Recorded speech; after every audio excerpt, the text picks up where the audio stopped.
6 weeks ago, I committed to posting consistently on YouTube. It's not my first time trying, but this time something feels different. In today's video, I'm sharing what I've learned, the challenges I faced, and the strategies that helped me push through. Because if you've ever struggled with sticking to a schedule, I think you relate. Let's dive in. Hi, I'm Ling Absent, a certified executive and leadership coach. When I decided to start posting on YouTube again, my energy and motivation were sky high. I was excited, focused, and ready to go. But as soon as I published my first video, reality hit. Suddenly, I wasn't sure what to post next. I started overthinking. What do people want to see? Will this video be too off topic? What's the most helpful thing I can share? Here's the thing. This isn't my first attempt at sticking to a posting schedule. The last time I committed to YouTube was in early 2023. I had a handful of videos aimed at helping new managers and a list of ideas for future content. But everything came to a halt when I received the news that a close friend and coworker had passed away. She had been battling cancer for a long time, and after surgery to remove a new tumor, she never recovered. Her death was especially heartbreaking because her first grandchild was just born a few days earlier. Then 6 weeks later, I learned that my mother, who had been fighting the same cancer, had also passed away due to a respiratory illness. Life wasn't the same after that. I had to reevaluate everything. YouTube took a backseat because I felt too overwhelmed with grief to share anything meaningful. What I thought would be a 3-month break turned into almost a 2-year hiatus. I don't believe anyone ever fully overcomes grief, but now I can talk about it without breaking down. During that time, I watched many videos about grief. Eckhart Tolle's insights were especially helpful. And I'm very thankful that YouTube is around with a lot of resources for me to listen in and watch when days are tough. Reading comments from others who were also struggling reminded me that I wasn't alone.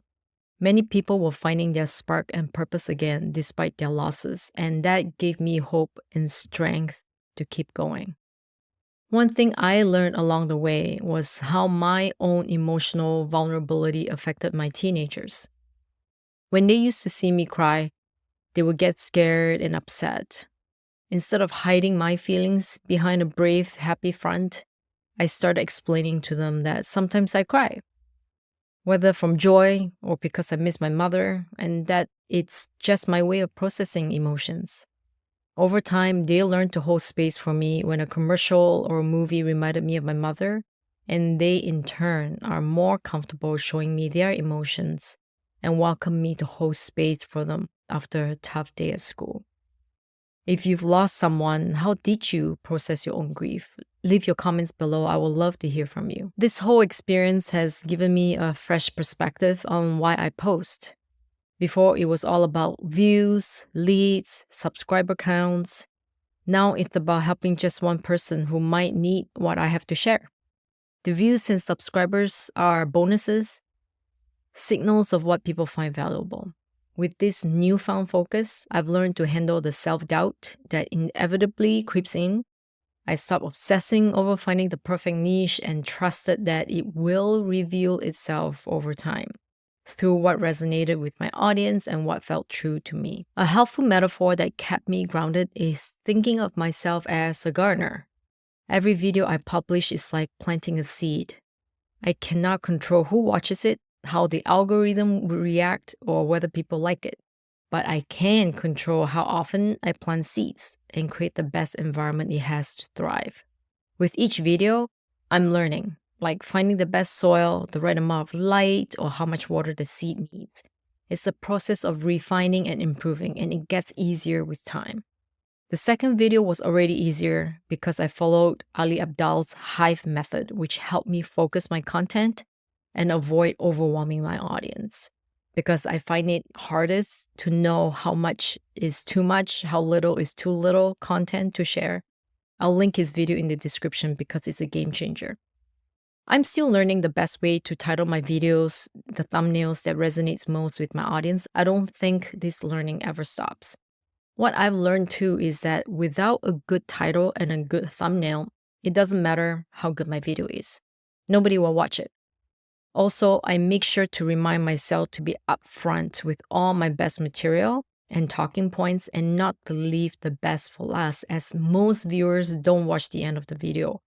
And if they watch just a third or half of the video, they're able to leave with a few good takeaways. One thing that keeps me going is seeing small wins. Like when someone subscribes or likes a video, thank you. It's the signal that something I shared was helpful, and that's enough to make it worth it. My mantra has been simple. If I can help one person shift their mindset in a constructive way, I've done my job. For example, unexpectedly, my shorts on what truly matters when it comes to work-life balance. It had over 500 views and 22 likes in a very short time. My shorts are usually less than 100 views and a few likes. It tells me that people watching like being reminded what really matters when life gets hard to help keep them going.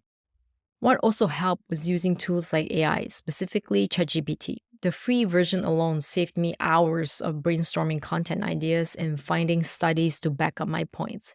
It's been a huge time saver and a creative boost. Another big lesson, perfection is overrated. Honestly, I did not love my first video how my face looked too bright, and then the second video how it looked too dark, and I had considered many times to reshoot both of them. But the audio was solid, and I remember the advice to prioritize good audio over perfect visuals. So instead of redoing it, I focused on learning how to better set up my filming space for next time. And I kept moving forward. Every imperfection has been an opportunity to improve without getting stuck. At the second or third week mark, I was so motivated. I had batch created many videos and was writing, editing nonstop. I was working late nights and found myself exhausted, but I wanted to get it done. I think secretly I was afraid if I stopped, I would lose momentum, so might as well get a lot done while I'm motivated. However, I realized it wasn't sustainable. I was tired, my editing became sloppy. I noticed I couldn't go deeper in my writing because I wanted to get it done. I even considered posting twice a week because I had all the videos ready to go. I noticed someone unsubscribed and I got a little worried and wanted to investigate and change everything. All that took all the fun and joy out of posting on YouTube. I had to remind myself again of my why. I had to remind myself not to compulsively check because it's just too early. And remember that I am the gardener, I am planting seeds, and I just have to keep going. It's only been 6 weeks, and I'm still figuring out my long-term goals. But one thing I know for sure is that showing up consistently, even when things don't go perfectly, has been a win in itself. One last thought I'll leave you with. At the end of the day, your audience won't remember how perfect your content was. What they remember is how you make them feel, the connections you built, and the moments that mattered. And for me, that's what makes this journey worth it. So what's one piece of advice that helped you during a tough time?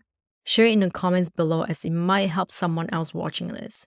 I plan to post another YouTube update at the 3-month mark. If you like this update, make sure you subscribe and most importantly, click on the notification bell to be notified when that video is live.